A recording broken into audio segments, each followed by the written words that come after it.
Hello everyone, welcome to grammar centre. मी प्रगती. सध्या आपण MPSCची तयारी करत असताना बाकीच्या विषयांचा अभ्यास करत असतो, पण आता मुख्य परीक्षेला इंग्लिश आणि मराठी हे विषय ॲड होतात.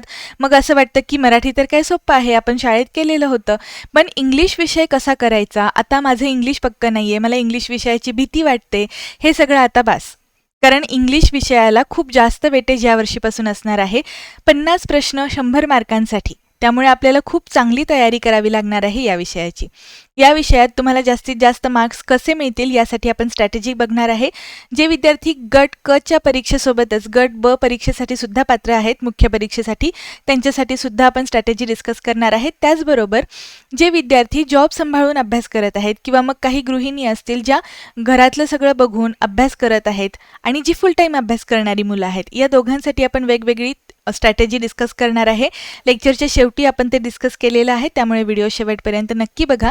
तुम्हाला पोस्ट मिळवण्यासाठी इंग्लिश ग्रामर हा खूप महत्त्वाचा आणि डिसाइडिंग फॅक्टर असणार आहे. आपण आधी पण बोललो होतो याबद्दल. त्यामुळे आता तुम्हाला भरपूर अभ्यास करण्यासाठी ग्रामर सेंटरची 100% हेल्प होणारच आहे. आपण जे काही लेक्चर्स बघत आहोत ते आता आपण जास्तीत जास्त ग्रुप सी वरती फोकस करूयात, किंवा ग्रुप बी ची पण मुख्य परीक्षा आहे त्यासाठी सुद्धा फोकस करूयात. PYQचे ॲनालिसिस वगैरे सध्या तसे व्हिडिओ आपण जास्तीत जास्त घेण्याचा प्रयत्न करूयात. तुम्हाला जर स्पेशल बॅच करायची असेल, म्हणजे सगळा अभ्यास व्यवस्थित सिस्टमॅटिक एकाच ठिकाणी करायचा असेल, तर आपण गट ब आणि गट क यांच्यासाठी एकत्रित एक बॅच घेणार आहे 45 दिवसांची, किंवा मग सेपरेट ग्रुप क च्या विद्यार्थ्यांसाठी जे मुख्य परीक्षेला असतील त्यांच्यासाठी सुद्धा इंग्लिश विषयाची एक सेपरेट बॅच घेण्यात येईल. ती जी बॅच असेल ती खूप कमी दरामध्ये आपण उपलब्ध करून देण्याचा प्रयत्न करत आहोत. 1.5 तासाची सलग बॅच असणार आहे आणि लाईव्ह बॅच असेल, त्यामुळे तुमच्या ज्या काही शंका असतील त्या तिथल्या तिथे सॉल्व्ह करण्याचा प्रयत्न करण्यात येईल. तुम्हाला जर क्लासबद्दल डिटेलमध्ये माहिती पाहिजे असेल तर टेलिग्रामवरती कॉन्टॅक्ट करा, तिथे तुम्हाला बाकीचे डिटेल्स मिळून जातील. सध्या आपण जी स्ट्रॅटेजी असणार आहे त्याबद्दल डिस्कशन करायला सुरुवात करूयात.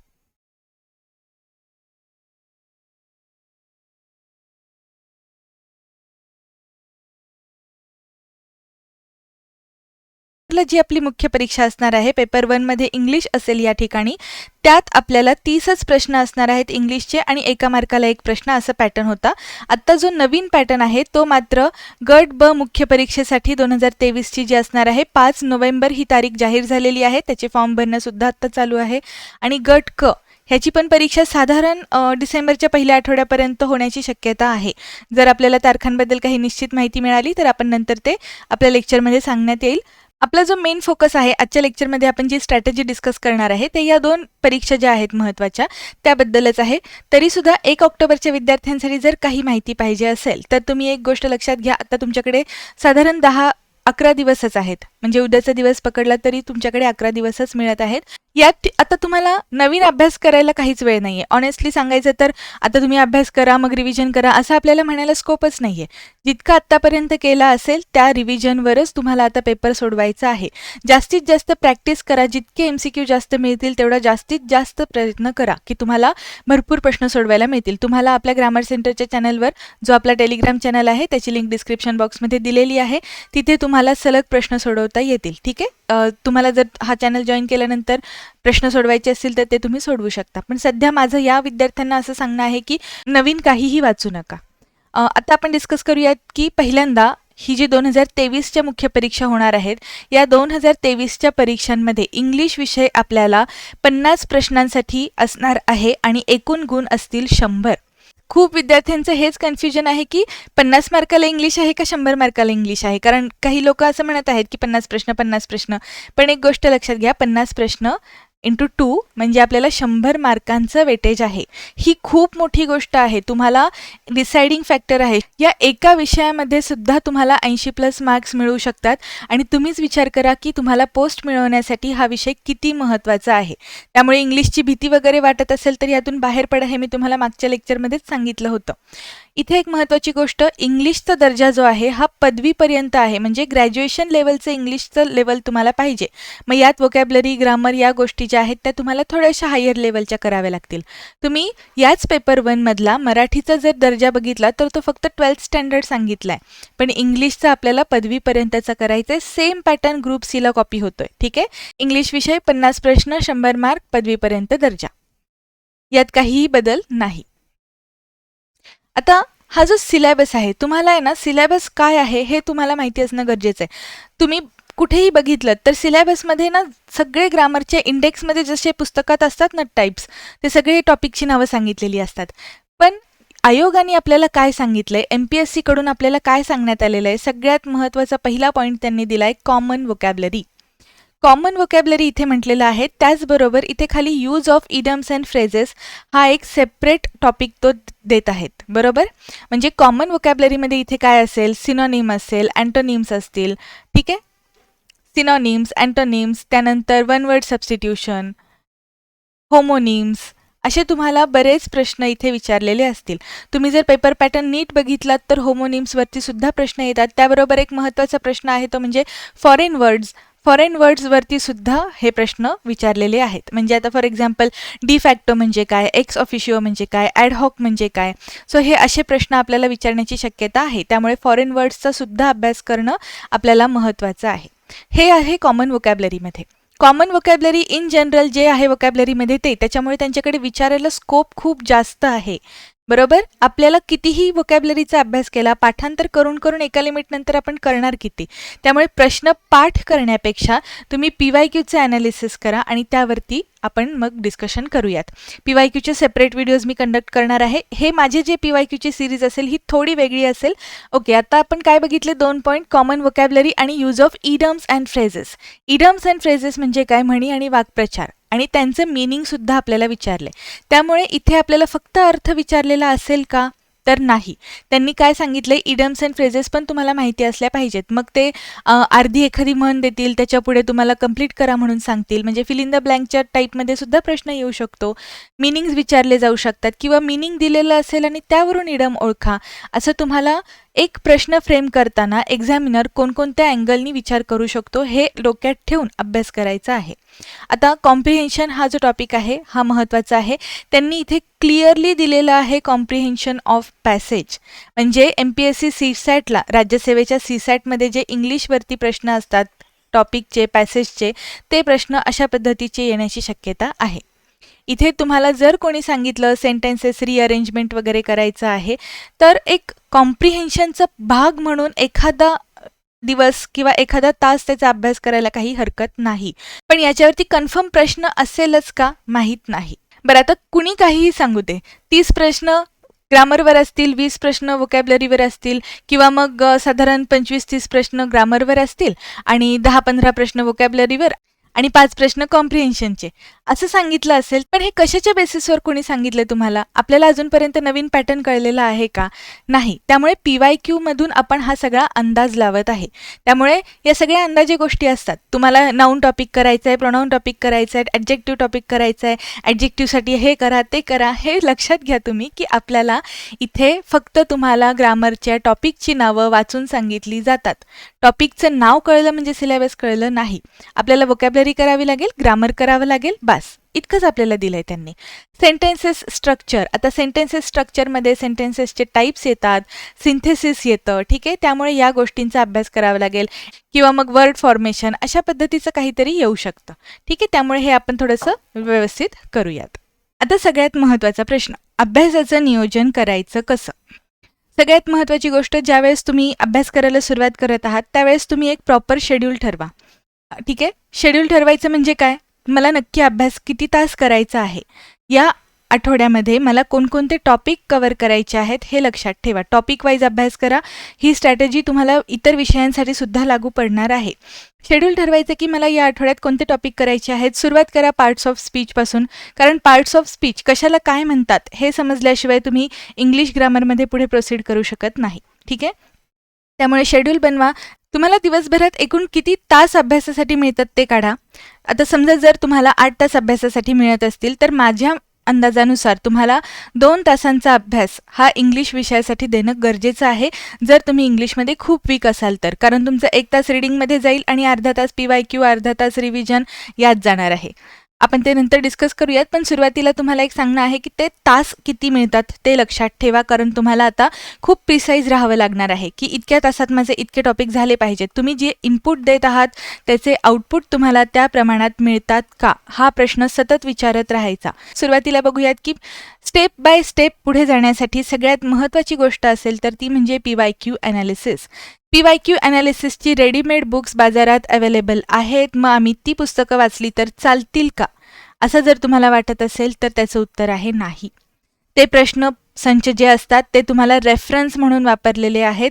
रेफरन्स म्हणून घ्या, त्यानुसार तुम्हाला सगळंच तुमचं डोकं सुद्धा चालवा. आता फक्त त्याच सांगितलंय नाऊनवरती आत्तापर्यंत 15 प्रश्न आले, मग आपण नाऊनचे 15 प्रश्न अभ्यासणार, असं करू नका. प्रश्नपत्रिका स्वतः एकत्रित अभ्यासा. आणखीन एक गोष्ट काय होत असते, ज्यावेळेस आपण PYQची रेडीमेड बुक्स घेतो त्यावेळेस तिथे तुम्हाला नाऊन असेल, प्रोनाऊन असेल, ॲडव्हर्ब, ॲडजेक्टिव्ह हे सेग्रिगेशन ऑलरेडी करून दिलेलं असतं. आणि जर तुम्ही हे ऑलरेडी सेग्रिगेट केलेले विषय म्हणजे ठरवून दिलेले टॉपिक तुम्ही वाचताय तर इथे तुमचं डोकं चालत नाही. तुमच्या डोक्याला स्वतःला चालना द्या. म्हणजे तुम्ही काय करायचं तर तुम्ही PYQ मधले जे 50 प्रश्न, जे काही आपल्याला 30 प्रश्न आत्तापर्यंत अवेलेबल असतील ते सलग वाचायला सुरुवात करायची. त्या प्रश्नांमध्ये तुम्हाला हा प्रश्न कोणत्या टॉपिकवर आला आहे हे ॲनालाइज करता येतं का, ही गोष्ट थोडीशी स्वतःला विचारा. हे गरजेचं आहे का? तर 100% नाही. पण जर तुम्हाला हे करता आलं तर तुमची जी क्लॅरिटी आहे, थॉट प्रोसेस आहे, ती थोडीशी अप्रोच बिल्डिंगच्या पद्धतीने आपण कशा पद्धतीने पुढे जाऊ शकतो यासाठी ते गरजेचं आहे. म्हणून PYQ analysis readymade books available असतील तरी स्वतः करण्याचा प्रयत्नसुद्धा करा, किंवा मग सरळ PYQचे जे व्हिडिओज वगैरे असतात ते बघण्याचा प्रयत्न करा. म्हणजे तिथे तुम्हाला प्रत्यक्ष समोर एक्सप्लेनेशनसुद्धा दिलेलं असेल. जी पुस्तकं अवेलेबल असतात त्यामध्ये शक्यतो एक्सप्लेनेशन नसतं, मग आपण काय करतो, आन्सर की पाठ करतो. बरं, आत्तापर्यंत मी आता मी साधारण 7-8 वर्षापेक्षा जास्त झालं मी बँकिंगला आधी इंग्लिश शिकवत होते. पण बँकिंगच्या विद्यार्थ्यांचं कसं असतं, तिथे प्रश्नपत्रिका अवेलेबल नसते, मेमरी बेस्ड प्रश्न असतात. त्यामुळे ती मुलं बिचारी सगळं जीव तोडून अभ्यास करतात. जितकं काही टफ असतं तिकडचं ग्रामर, आणि MPSCचं ग्रामर बँकिंगच्या तुलनेत खूप कमी टफ आहे. म्हणजे प्रश्नांची जी काठिण्य पातळी आहे ती MPSCला बऱ्यापैकी कमी आहे, आणि प्रश्नांचे रिपिटेशन खूप जास्त होतं. त्यामुळे इथे आपल्याला थोडीशी प्लस पॉईंट आहे आपला, की आपल्याला इथे चांगले मार्क्स मिळवता येतील. त्यामुळे MPSCच्या विद्यार्थ्यांना बँकिंग लेवलचं इंग्लिश तर नाही आहे ना, मग आपण PYQची आन्सर की पाठ करू नका. बरेच विद्यार्थी मी असे बघितलेत की जे चक्क आन्सर की पाठ करतात म्हणजे PYQ झालं असं त्यांना वाटतं. या भ्रमात राहू नका, अशा चुका करू नका. PYQ ॲनालिसिस करायचं म्हणजे काय, कोणत्या टॉपिकवर किती प्रश्न आले, याचबरोबर एक्सपेक्टेड कोणते प्रश्न असू शकतात किंवा प्रश्नांचं स्वरूप कसं असणार आहे हे तुम्हाला बघायचं आहे, त्याला म्हणायचं PYQ ॲनालिसिस. इतकं डिटेलमध्ये तुम्हाला PYQ ॲनालिसिसबद्दल कोणीच सांगितलं नसेल आत्तापर्यंत. ठीक आहे, टॉपिकनुसार अभ्यास करा. टॉपिकनुसार अभ्यास करणं का गरजेचं आहे, कारण तुम्हाला ज्यावेळेस तुम्ही रूल्स बघता, इंग्लिश ग्रामरमध्ये भरपूर रूल्स आहेत, आणि रूल्ससोबत तुम्हाला जे एक्सेप्शन्स असतात किंवा आपण त्याला अपवाद म्हणतो ते पण करणं कंपल्सरी आहे. त्यामुळे तुम्हाला एका टॉपिकनुसार एक दिवसाला टॉपिक ठरवा, टार्गेट ठरवा की माझा आज नाऊन टॉपिक कव्हर झाला पाहिजे. त्या ठिकाणी तुम्हाला ग्रीप मिळेल, अभ्यासामध्ये पुढे जाण्यासाठी तुम्ही योग्य प्रोसेसमध्ये जात आहात हे तुम्हाला लक्षात येईल. त्यानंतर आता आपण बघतोय की प्रॅक्टिस MCQ. PYQ आणि MCQ यामध्ये फरक आहे. PYQ हे प्रिव्हियस इयर क्वेश्चन पेपरच असणार आहेत, आणि MCQ हे तुम्हाला अदर दॅन PYQ करायचे आहेत. ओके, म्हणजे तुम्ही आता अभ्यासाची स्ट्रॅटेजी काय ठरवणार आहात. आपण जे स्ट्रॅटेजीचं लेक्चर बनवत आहे बरोबर ना, मग स्ट्रॅटेजी करत असताना पहिल्यांदा जर तुम्ही 2 तास अभ्यासाला वेळ देत असाल तर पहिली 15 मिनिट तुम्ही जो टॉपिक करणार आहे त्याचे PYQ वाचायचे. यामध्ये नुसतं वाचन करा, पाठांतर करू नका. इंग्लिश विषय पाठांतरासाठी नाहीच. ओके, त्यानंतर साधारण 40-45 मिनिट वाचा. आता तुमचा स्टॅमिना किती आहे बघा. तुम्ही सलग 1-1.5 तास एकच विषय वाचला आणि तो तुमच्या परफेक्ट लक्षात राहिला तर तुम्ही 1.5 तास सलग अभ्यास करा. पण जर आपले कसं असतं, ब्रेन एक 40-45 मिनिट एकदम हाय क्वालिटीचा आपण इनपुट देऊ शकतो. त्यामुळे 40-45 मिनिटासाठी सलग रीडिंग करा, आणि त्यानंतर 5-10 मिनिटांसाठी तुम्ही परत एकदा MCQची प्रॅक्टिस करा. आता हे MCQज आहेत, 10 मिनिटांमध्ये 10 झाले तरीही ठीक आहे. एका टॉपिकवरचे तुम्ही बघत आहे. यामध्ये मग आता एक तुम्ही गोष्ट करू शकता, टेस्ट सिरीजचा खूप फायदा होतो. ठीक आहे, एखादी कोणतीही चांगली टेस्ट सिरीज जॉईन करून घ्या. ग्रामर सेंटरची टेस्ट सिरीज लॉन्च करण्याचा सुद्धा प्रयत्न आहे आपला. जर आपल्याला इन्क्वायरीज आल्या तर आपण त्याच्यावरती सुद्धा विचार करूयात. त्यामुळे तुम्हाला टॉपिक वाईज टेस्ट पण मिळतात, त्या पण अवेलेबल असतात, त्या सुद्धा सोडवण्याचा प्रयत्न करा. आणि मग इथे तुम्हाला कळतं की आज आपला जो अभ्यास झालेला आहे त्यात मी ॲक्च्युली किती यश मिळवलं किंवा मला तो विषय कितपत समजला. समजून घेऊन अभ्यास करा. ठीक आहे, मी तुम्हाला खूप वेळा सांगत आहे, तुम्हाला कदाचित असं वाटेल की हे काय शाळेतलं टीचरसारखं चाललंय, समजून घ्या, पाठांतर करू नका, पण ही गोष्ट पाठांतराची नाही. नो डाऊट आपल्याला MCQचे जे प्रश्न असतात तिथे परफेक्ट एक्झॅक्ट आन्सर माहिती असणं गरजेचं आहे, पण इंग्लिशच्या बाबतीत तसं नाहीये. ठीक आहे, त्यामुळे आन्सर की पाठ करून मग प्रश्न पाठ करून असं काही करायला जाऊ नका. समजून घ्या. सो ही तुमची अभ्यासाची स्ट्रॅटेजी पाहिजे. PYQ, रीडिंग, एखादं MCQची प्रॅक्टिस करणं, त्यानंतर जर वेळ असेल, स्टॅमिना असेल किंवा बोर झालं नसेल तर परत एकदा तुम्ही जे रीडिंग जिथे थांबवलं होतं ते कंटिन्यू करू शकता. पण जे तुमचे डेली टार्गेट असणार आहे ते टार्गेट मात्र विसरू नका. तुम्हाला आजच्या दिवसात नाऊनचा टॉपिक कंप्लीट करायचा आहे तर माझा तो टॉपिक कंप्लीट झालाच पाहिजे. हा तुम्ही आज पेंडिंग ठेवला तर तो उद्यावरती कॅरी फॉरवर्ड होतो आणि उद्याचं तुमचे जे काही तुम्हाला डेडिकेशन द्यायचं आहे तिथे तुम्ही कमी पडता. ओके. आणि सगळ्यात महत्त्वाची गोष्ट रिव्हिजन. रिव्हिजन शिवाय तुम्ही जो अभ्यास केलेला आहे तो तुम्ही प्रॅक्टिकली यूज करू शकत नाही. त्यामुळे इंग्लिशमध्ये प्रॅक्टिकल ॲप्लिकेशन जे आहे रूल्सचं वगैरे ते करणं गरजेचं आहे आणि त्यासाठी तुम्हाला रिव्हिजन करणं मस्ट आहे. Okay. Revision is the key to success. आता मी मघाशी म्हटलं तसं की जॉब आणि घर सांभाळून अभ्यास करणाऱ्या विद्यार्थ्यांसाठी काय, म्हणजे कितीतरी महिला आहेत, कितीतरी मुली आहेत की ज्या त्यांना इच्छा खूप आहे, काहीतरी करायची आहे, स्वतःला सिद्ध करायचं आहे, पण फॅमिली प्रेशर किंवा मग मूल आहे लहान एखादं, अभ्यासाला वेळ मिळत नाहीये, पण त्यातून पण त्या धडपडतात. तर अशा धडपडणाऱ्या मुलींनी सुद्धा आता स्मार्टली काम करणं गरजेचं आहे. एक गोष्ट लक्षात घ्यायची, आपल्याला स्मार्ट अभ्यास करायचा आहे, त्याबरोबर हार्डवर्कला पर्याय नाही. ठीक आहे, हार्डवर्क इज मस्ट, पण तुम्हाला त्याबरोबर स्मार्टली हार्डवर्क करता आलं पाहिजे. ओके, थोडंसं नवीन काहीतरी करा. जॉब सांभाळून जे अभ्यास करतात आणि हे जे काही घर सांभाळून अभ्यास करतात त्यांनी काय करायचं, वेळेचा योग्य वापर करायचा. खूपदा आपल्याकडून असं होतं की आपण काम करून दमलेलो आहोत, आपण एकच गोष्ट खूप वेळासाठी करत होतो, प्रेशर आहे, फॅमिली प्रेशर आहे, बॉसचं प्रेशर आहे, या सगळ्यामध्ये तुम्ही थोडंसं रिलॅक्स व्हायला बघता आणि आपण रिलॅक्स होतो म्हणजे काय, मोबाईल घेऊन बसतो. एकामागे एक रील्स बघायचे, एकामागे एक शॉर्ट्स बघायचे, व्हॉट्सअप फॉरवर्ड्स बघायचे, कोणी स्टेटसच काय ठेवला, ह्या सगळ्या गोष्टींमध्ये रिलॅक्सेशन शोधू नका. रिलॅक्स करत असताना तुम्ही सरळ इथे व्होकॅबलरीचा अभ्यास करायला सुरू करा. इथे ज्या वेळेस तुम्हाला मधला वेळ मिळतो, जो काही तुमचं कामाचं स्पॅन असेल, एक साधारण लंच ब्रेकच्या आधी 15 मिनिट, त्यानंतर एक 15 मिनिट किंवा मग ऑफिसला जाताना येताना जिथे तुम्हाला वेळ मिळतो तो वेळ मिळवण्याचा प्रयत्न करा. आणि तिथे रिलॅक्स होत आहे म्हणजे काय, तुम्हाला तिथे व्होकॅबलरीचा अभ्यास करायचा. व्होकॅबलरी डेली केली पाहिजे. ओके. त्यानंतर तुम्ही या विद्यार्थ्यांनी जास्तीत जास्त रिव्हिजनवरती फोकस करा. म्हणजे जर तुम्ही 50% वेळ पूर्ण तुमच्यात जितके काही तास तुम्हाला मिळत आहेत त्यातला 50% वेळ तुम्ही इंग्लिश ग्रामर आणि मराठी ग्रामरसाठी देत असाल तर पेपर 1साठी जो वेळ दिलाय त्यातल्या केलेल्या टॉपिकची रिव्हिजन जास्तीत जास्त करा. तुम्ही जितकं जास्त रिवाईज करणार तितकं तुम्ही पुढे जाणार. कारण बाकीचे विद्यार्थी काय करतात, अभ्यास पण करतात आणि रिव्हिजन पण करतात. जास्त वाचन ठेवण्यापेक्षा लिमिटेड गोष्टी वाचा, पण त्यांचं रिव्हिजन भरपूर करा. टेस्ट सिरीज सोडवणं हे सगळ्यांसाठी कंपल्सरी आहे. म्हणजे जे विद्यार्थी फुल टाईम स्टडी करत आहेत त्यांनी सुद्धा टेस्ट सिरीज सोडवणं गरजेचं आहे. शॉर्ट नोट्स काढा, सगळ्यांनी शॉर्ट नोट्स काढणं कंपल्सरी आहे. आणि काय करायचं, शॉर्ट नोट्सच्या वेळेस, हे बाकीच्या विषयांसाठी पण आहे, ह्या ज्या ट्रिक्स आहेत ना, ह्या दुसऱ्यांनी सांगितलेल्या ट्रिक्सवर भरोसा ठेवू नका. त्या त्यांच्या ट्रिक्स असतात, म्हणजे त्या चुकीच्या असतात का, तर अजिबात नाही. त्या विद्यार्थ्यांनी, त्या पासआउट झालेल्या स्टुडंटनी स्वतःची काहीतरी स्ट्रॅटेजी शोधली म्हणून ते पास झाले. तुम्ही दुसऱ्याची स्ट्रॅटेजी कॉपी करून, दुसऱ्याच्या ट्रिक्स कॉपी करून तुम्ही नाही पास होणार.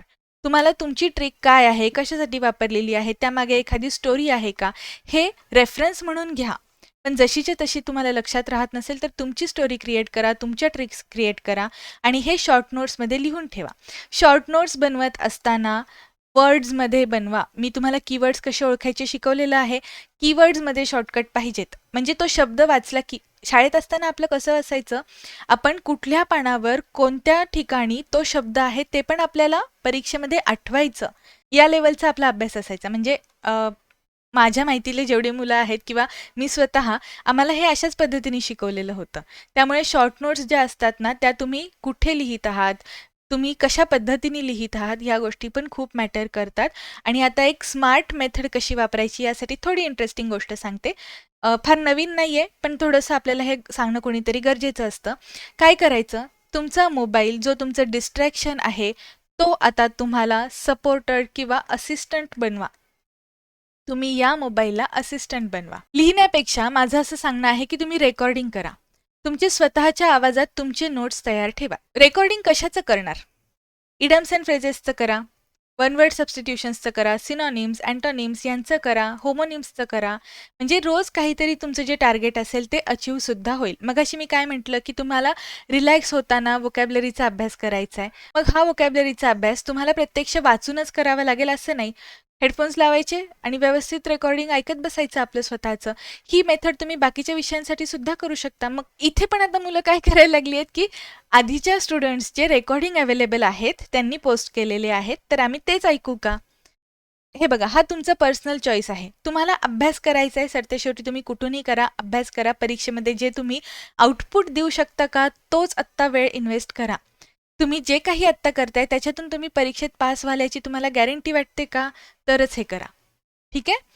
मला जितकं सांगायचं होतं ते मी सांगते आहे, पण तुमची पर्सनल चॉईस असणार आहे. Okay? I can not force my decision on yours. Okay? Smart मेथड्सचा वापर करताना मोबाईलला आपण असिस्टंट बनवतोय. ठीक आहे? त्यानंतर अलार्म असतात, बरोबर? अलार्म क्लॉक असतो आपल्या मोबाईलमध्ये. अलार्ममध्ये सरळ उद्या तुम्हाला 5 प्रश्न काहीतरी असतील, 5 इडम्स अँड फ्रेजेस. 10 वाजता एक इडम अँड फ्रेज लिहून टाकायची, कारण आपल्याला अलार्मचं टायटल सांगितलेलं असतं ना, त्यामध्ये अर्धीच म्हण टाकायची. म्हणजे अभ्यास करताना काय करायचं, अर्धीच म्हण लिहायची टायटलमध्ये. उद्या सकाळी तो अलार्म वाजेल, साधारण 10 सकाळी तुम्ही जर अलार्म सेट केलाय तर तो अलार्म वाजेल. फॉर एक्झाम्पल आपण बघूयात, snug as a bug in a rug. Snug as a bug in a rug अशी एक प्रोवर्ब आहे किंवा अशी एक इडम आहे. मग तुम्ही ज्यावेळेस अलार्म सेट करता त्यावेळेस स्नग ॲज अ बग एवढंच टाकायचं आणि पुढचं मग तुम्ही अलार्म वाजल्यानंतर बंद करताना हे पुढची म्हण म्हणून टाका, म्हणजे तुमची रिव्हिजन होईल. ठीक आहे? त्यामुळे अशा चांगल्या गोष्टी तुम्ही तुमच्या लेवलला शोधा. आता हे मी सांगितलेलं आहे, परत हेच वापरायची गरज नाही आहे. तुम्हाला तुमची काहीतरी नवीन ट्रिक कळेल ती शोधा आणि ती वापरा. ठीक आहे? त्याच्यामुळे अभ्यास करणं सध्या महत्त्वाचं आहे. आत्ता भरपूर विद्यार्थी हे पूर्वपरीक्षा पास झालेले आहेत. प्रिलिम्स पास झालात, ठीक आहे. मेन्स अपियर करणं ही एक अचीवमेंट आहे आणि माझ्या त्या स्टेटमेंटवरती मी ठाम आहे. कारण ॲक्च्युली बरेच विद्यार्थी पूर्वपरीक्षा देतात आणि कितीतरी वर्ष पूर्वपरीक्षा पास न होता ते MPSCचा प्रवास बंद करून टाकतात. कुठल्याही हेतूनी असेल, पण तुम्हाला आत्ता ती परीक्षा देत आहात, ते तुमचं एम आहे. मेन्सला आहात तुम्ही, ते तुमचं एम आहे. त्या ठिकाणी तुम्हाला पोहोचण्यासाठी मेहनत आणि स्मार्ट वर्क ह्या दोन्ही गोष्टी करणं गरजेचं आहे. So do your hard work smartly. जे फुल टाईम स्टडी करणारे विद्यार्थी आहेत त्यांच्यासाठी आता तुम्ही एक गोष्ट लक्षात ठेवायची की पूर्ण स्ट्रॅटेजिकली प्लॅनिंगनी आपल्या सगळ्या गोष्टी झाल्या पाहिजेत. तुम्ही एक दिवसाआड मराठी इंग्लिश हा अभ्यास करू शकता. म्हणजे रोजचा 2 तासाचा वेळ जो आहे तो तुम्ही इंग्लिशसाठी किंवा मराठीसाठी देऊ शकता आणि त्यामध्ये तुम्हाला ॲडव्हान्टेज काय मिळत आहे, तर तुम्हाला रिव्हिजनसाठी सुद्धा भरपूर वेळ मिळणार आहे. इंग्लिश विषयाचा अभ्यास करत असताना इथे सुद्धा तुम्ही टॉपिक वाईजच गेलं पाहिजे. त्यानंतर तुम्हाला रिव्हिजन शिवाय पर्याय नाही. इथे फक्त आपल्याला जे काही नियम आहेत त्यासोबत अपवादसुद्धा व्यवस्थित करायचे, हे विसरू नका. ओके? अपवादसुद्धा व्यवस्थित करायचे. तर थोडंसं ऑड आहे, पण वोकॅब्लरीचा अभ्यास करा हे सांगावं लागतंय. आता ग्रामरचा पार्ट आहे वोकॅब्लरी. कुठल्याही परीक्षेमध्ये वोकॅब्लरी हा एक इनडिव्हिजिबल पार्ट आहे. त्यामुळे इंग्लिश ग्रामरमध्ये बाय डिफॉल्ट वोकॅब्लरी येणारच आहे आणि जे विषय आहेत ते आपल्याला करावेच लागणार आहेत. त्यामुळे वोकॅब्लरी जास्त येत आहे, नवीन पॅटर्न आहे, नवीन परीक्षा पद्धती, या गोष्टींमध्ये फार अडकू नका आणि चर्चा करत बसण्यापेक्षा आहे ना, ॲक्शन करा. आणि सगळ्यात महत्त्वाची गोष्ट, बिलीव्ह युअर सेल्फ. तुम्ही स्वतःवरती विश्वास ठेवा आणि मग तुम्हाला कोणीही अडवू शकत नाही. ओके? मी आधी पण सांगितलं की कट ऑफ कमी लागला म्हणून तू मुख्य परीक्षेला पात्र आहे, असं जे कोणी तुम्हाला बोलत असेल त्या व्यक्तींपासून आत्ताच लांब राहा. कारण आपल्याला ऑफिशियली रिझल्ट लागलेला आहे आणि आपण पास झालेलो आहोत, हे अंतिम सत्य आहे.